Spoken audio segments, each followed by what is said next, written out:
Vous utilisez Zoom, vous voudriez essayer les petites salles, ce qu'on appelle les breakout rooms. Ça donne bien, on a une vidéo là-dessus. On va même vous expliquer comment vous préparer d'avance. Souvent, on a des classes qui ont 100 ou 200 étudiants, puis on voudrait comme déjà diviser en salles égales, mettons la salle 1, 2, 3, 4. On va vous montrer ça. Mais avant de débuter, assurez-vous au moins d'avoir la dernière version de Zoom. Souvent, ils font des mises à jour au mois, puis ils font juste une petite particularité qui fait une grosse différence. Fait qu'on va regarder ça maintenant.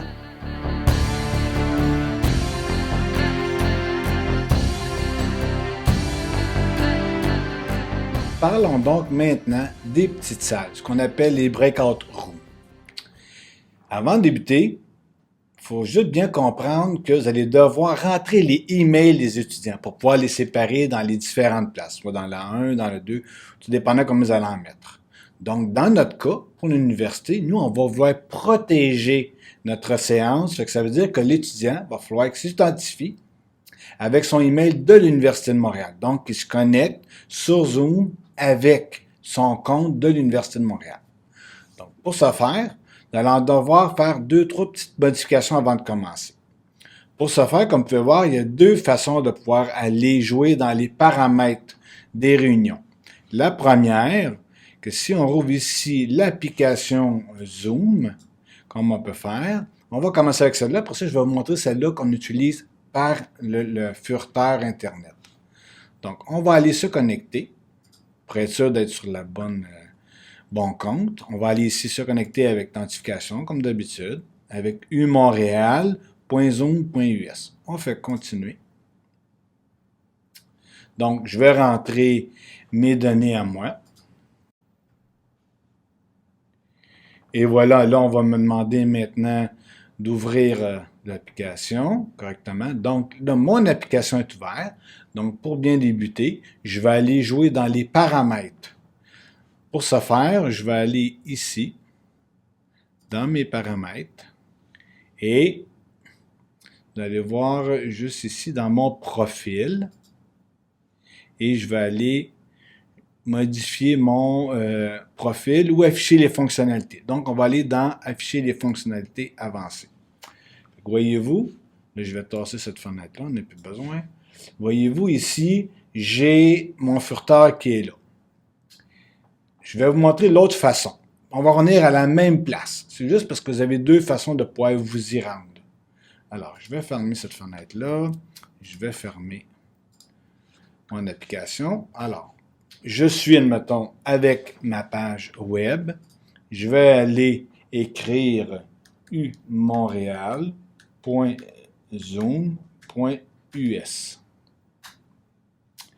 Et maintenant, là, voyez-vous, je suis sûr que je suis à la bonne place parce que je vois déjà l'image de l'Université de Montréal.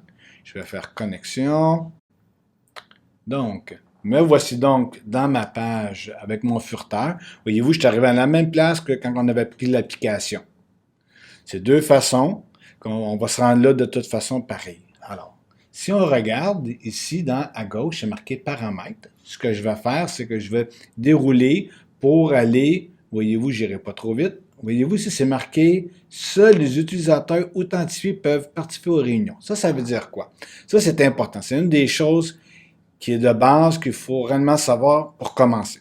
C'est-à-dire, si vous avez des étudiants qui sont juste de l'université, là, vous devez vous assurer que vous protégez votre cours, que personne d'autre rentre. On va aller le cocher. C'est une sécurité. Ça veut dire que vous, pour vos petites salles, vous allez tout rentrer les emails de vos étudiants. On s'entend que c'est tout avec umontréal.ca. Pas avec du Gmail ni du Hotmail, parce que sinon, ça ne fonctionnera pas. Mais, si, admettons, vous avez des invités qui viennent, là, vous en avez plusieurs, puis ça vient souvent, c'est récurrent. Puis là, ça ne vous dérange pas d'avoir du monde qui vient un peu partout. On va l'oublier, cette sécurité-là. C'est pas recommandé, mais on va l'oublier. Donc là, vous allez pouvoir rentrer les mails de ceux de l'Université de Montréal, vos étudiants, puis vos invités qui ont des comptes Gmail puis Hotmail. Fait que moi, ce que je vais faire, pour la sécurité, je vais aller le mettre en bleu. Donc, seuls les utilisateurs, ils vont pouvoir rentrer avec l'Université de Montréal. Et la deuxième option, là, c'est là ce que je peux voir réellement que je suis réellement l'option d'identification. On n'a rien à les mettre là-dedans, là. C'est déjà fait automatique parce que c'est avec l'Université de Montréal. Là, on va aller au deuxième point. Là, on va le voir pour nos petites salles parce qu'il y a une petite chose à cocher. Alors, on va descendre un peu plus bas. Je n'irai pas trop vite non plus. Je déroule pour que vous puissiez me suivre un peu. On va arriver. Ça ne sera pas long. Salle des petits groupes. Bon, voyez-vous, moi, il est en bleu. Si jamais vous l'avez oublié, cet item-là, de le cocher, ça veut dire que quand vous allez arriver dans votre fenêtre de Zoom, à un moment donné, vous dites, OK, là, je veux réellement l'avoir, mes petites salles sont où? Je ne les vois pas. C'est parce qu'il n'a pas été activé. Donc, on va le mettre bleu. Et ici, je vais aussi cocher, autoriser l'autre à désigner des participants au sein des discussions. Ça aussi, c'est comme une autre genre de sécurité, on va le mettre ça aussi. Fait qu'on va s'assurer que ça fonctionne bien. Donc, là, on serait réellement rendu à aller à nos petites salles pour les créer. Donc, on va aller voir ça, mais avant, il faut se créer une réunion. C'est quand même assez important. On va aller ici à gauche, réunion. Voyez-vous, moi, j'ai déjà 2 réunions de créer. Je pourrais aller les modifier ou je pourrais aller en créer une autre. Mais pour les fins de la cause, on va aller en créer une. Alors, programmer une réunion. Et voici. Alors, on va faire comme d'habitude. On va juste se donner un titre. Donc, test petite salle.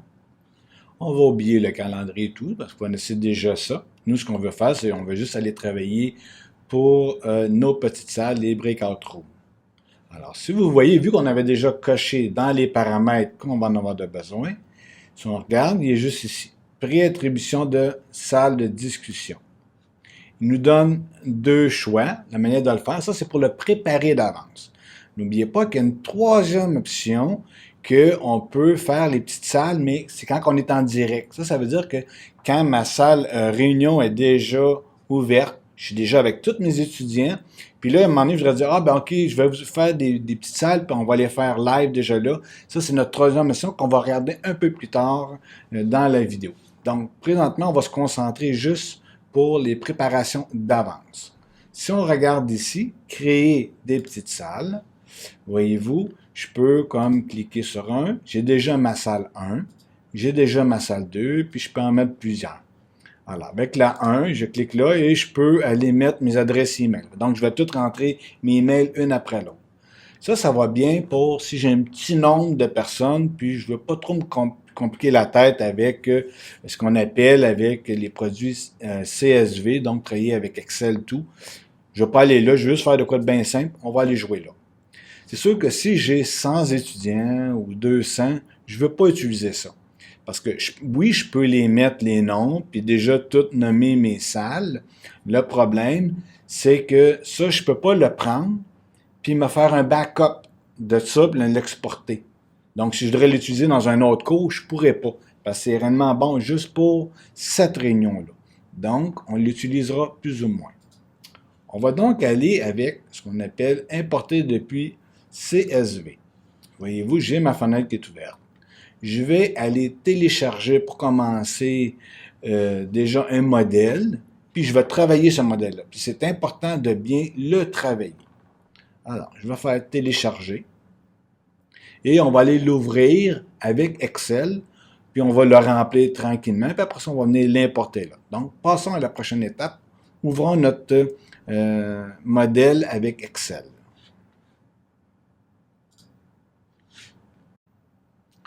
J'ai donc mon fichier sur le bureau. Je vais l'ouvrir avec Excel. Là, prenez note que présentement, je travaille avec Mac. Avec PC, c'est pas mal la même chose, sauf que c'est lors de l'enregistrement qu'on va avoir une petite particularité qui est différente entre Mac et PC. Mais on va la regarder tout de suite après, là, pour l'enregistrement de ce modèle-là. Faites-vous en pas. Là, ce qui est important, c'est qu'il faut réellement suivre ce qu'il y a là présentement à l'écran. Je vais l'agrandir un peu pour que bien voir. Alors, si vous voyez ici, c'est marqué Room 1. Là, il y a présentement comme 3 salles. J'ai une, j'ai la 2, j'ai la 3. C'est sûr que là, c'est un peu long ce qu'on va faire, mais un coup, ça, c'est structuré. On peut l'exporter, je vais pouvoir la ramener, je vais pouvoir travailler avec. Mais il ne faut pas trop changer les choses. La seule chose que je pourrais changer, c'est, voyez-vous, c'est marqué Room 1. Donc, je devrais l'avoir au moins en français. Je vais au moins écrire salle 1. La virgule doit rester là. Puis après, c'est ici que je vais mettre mon email. Je vais en mettre un au hasard, toujours avec celui de l'Université de Montréal.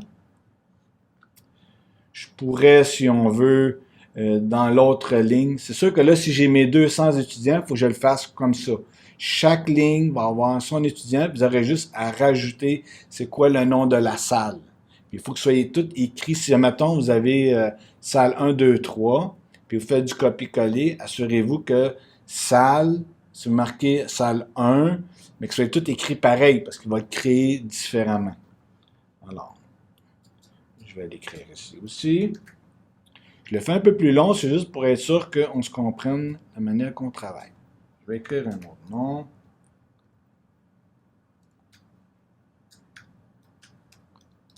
C'est sûr que moi, les noms sont cachés, si voulu, pour que vous puissiez voir les emails que je fonctionne avec. Et là, mettons, je pourrais aller mettre un salle 2. 2. Je vais le laisser comme ça, juste pour pouvoir me montrer. Je l'ai mis en français, puis l'autre va être en anglais. On va voir comment ça va attribuer. Alors, voici ce qui va différencier entre PC et Mac. Je vous montre avec Mac. Ce qui est important, c'est qu'on va faire enregistrer sous. Avec Mac, voyez-vous, il marque déjà mon CSV. Ce qui est important, c'est ça ici, le UTF-8, qui est important, surtout avec PC. Si jamais vous ne l'avez pas, parce que là, ça a été modifié, et rien n'empêche que vous pouvez aller, vous allez choisir le CSV, séparateur point virgule, c'est l'important. Allez pas chercher ici avec Mac MS-DOS, là, prenez celui-là ici, ça va être la même chose. Là, je vais me donner un titre, petit, juste pour le fun, et là, je vais le mettre sur mon bureau. Alors là, je suis enregistré. C'est sûr que vous avez 200 étudiants, vous allez avoir 200 lignes comme ça, vous marquez le nom de la salle, une virgule, et écrit de cette façon. Et si jamais vous faites un copier-coller du email, des fois, avec un email, on a le nom, puis après ça, on a entre parenthèses le nom de la personne. Ça, il faut tout enlever ça. C'est réellement juste le email qui doit apparaître ici. Il faut que ça soit identique comme là. Puis la première ligne, où c'est marqué préattribué, ça, vous ne touchez pas à ça. Il ne faut pas que ce soit modifié, sinon, vous allez devoir l'importer, puis ça ne fonctionnera pas. Alors, je vais vous montrer maintenant pour le PC. Vous allez voir, c'est une petite vidéo là, qui explique un petit peu comment faire. C'est d'autres adresses email, mais c'est une vidéo qu'on avait déjà fait. Fait que je vais vous l'intégrer, vous allez pouvoir le voir. Donc, regardons maintenant pour le PC comment faire. C'est notre fenêtre maintenant avec PC. Regardez pas réellement alentour, mais réellement concentrez-vous sur la fenêtre. Je vais faire comme enregistrer. Là, je vais me trouver un nom. Bon, c'est sûr que ce ne sera pas le plus original, mais tout. On va y aller avec ça. Après ça, je vais aller sélectionner notre CSV point virgule, qui est important, toujours avec PC. Et on n'a pas fini, on a une petite chose à aller chercher. On va aller dans Outils, Options Web, Codage, et ce qui est important, il faut aller chercher Unicode UTF-8. C'est ça qu'on a besoin. Avec Mac, on n'avait pas de besoin. Mais avec PC, oui. On fait ça.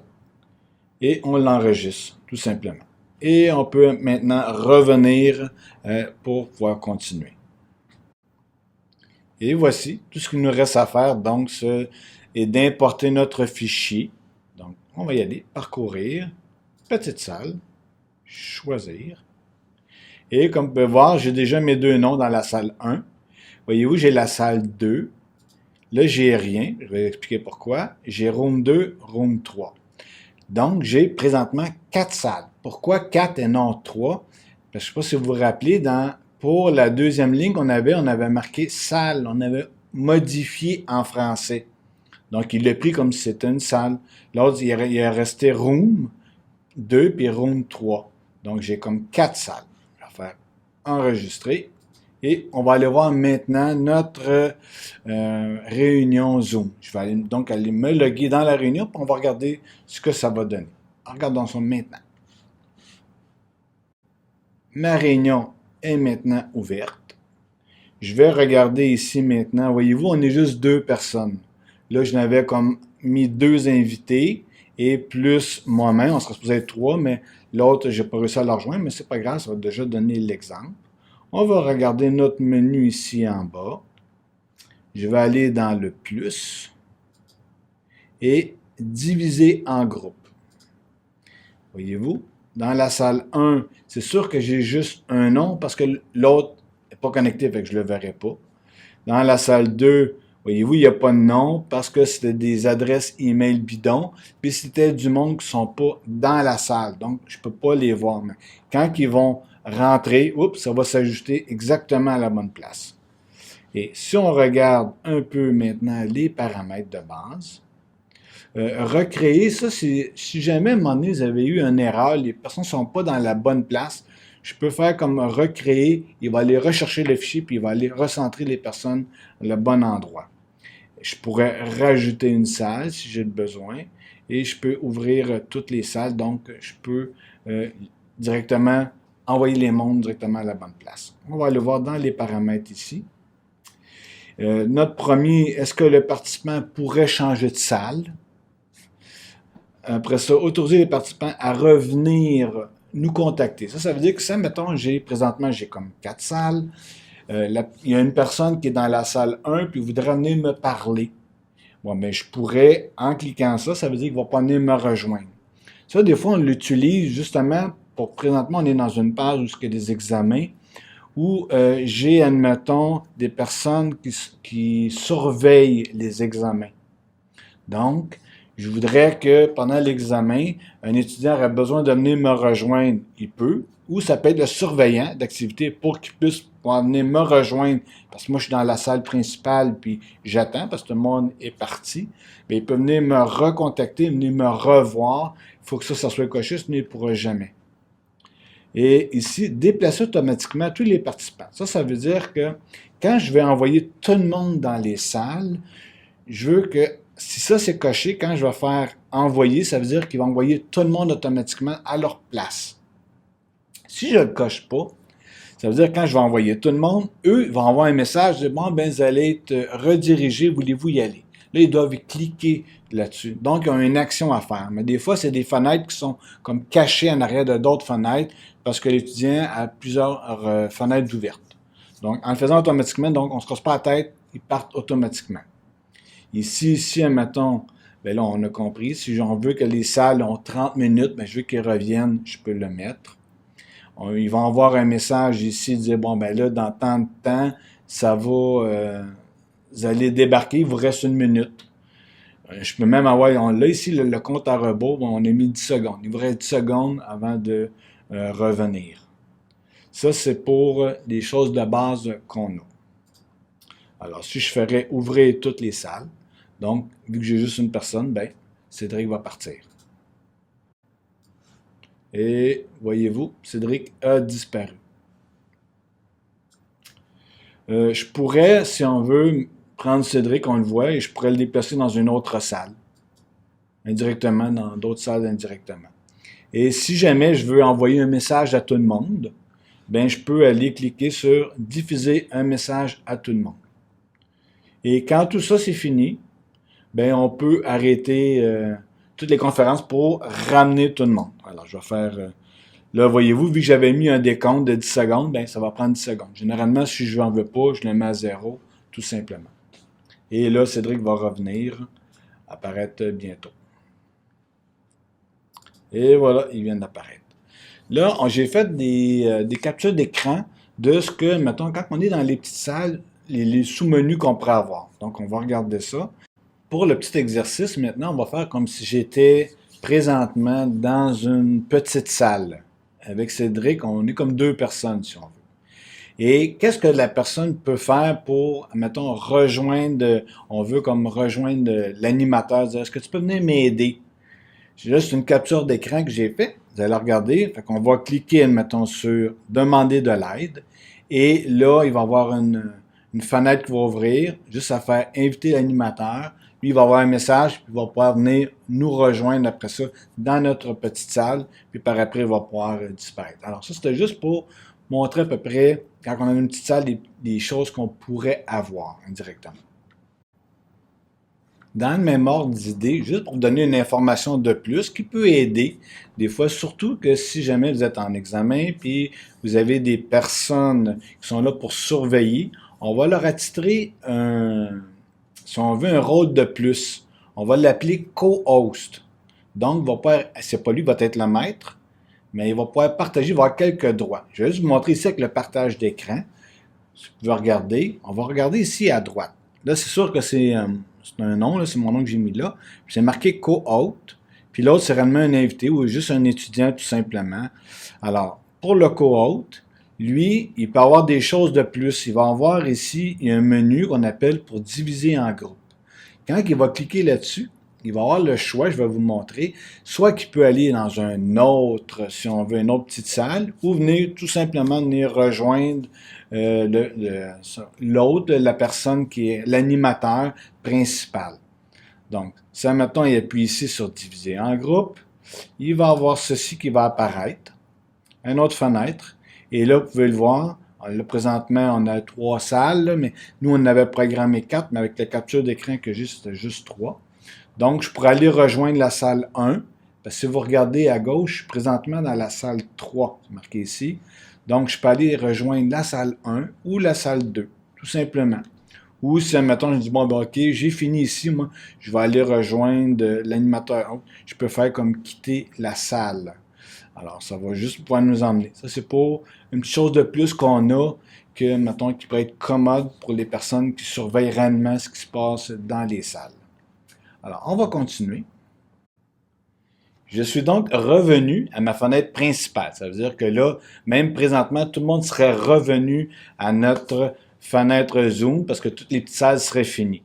Mais juste un dernier petit complément d'information. Si jamais vous demandez comment je pourrais faire pour prendre quelqu'un et le mettre co-host, justement parce que je ne l'ai pas préparé d'avance, je n'ai pas été le mettre dans mes paramètres de ma conférence pour dire que lui, je voudrais qu'il ait des pouvoirs, mais là, je me suis ramassé, j'avais tous mes étudiants, je me suis dit, lui, je voudrais le mettre, il va être surveillant. Donc, vous allez voir, c'est très simple. On s'en vient ici en bas. Je vais afficher ma fenêtre pour les participants. Là, c'est sûr qu'on est juste 2. Si on regarde pour Cédric, je peux aller ici dans Plus. Je vais aller cliquer et je vais juste aller la faire nommer co-animateur. Et voilà, il va être rendu co-animateur, donc il va avoir des pouvoirs. J'espère que ça vous a aidé. Ça finit notre petite formation sur les petites salles et qu'on se revoit pour d'autres capsules. Merci, bye bye.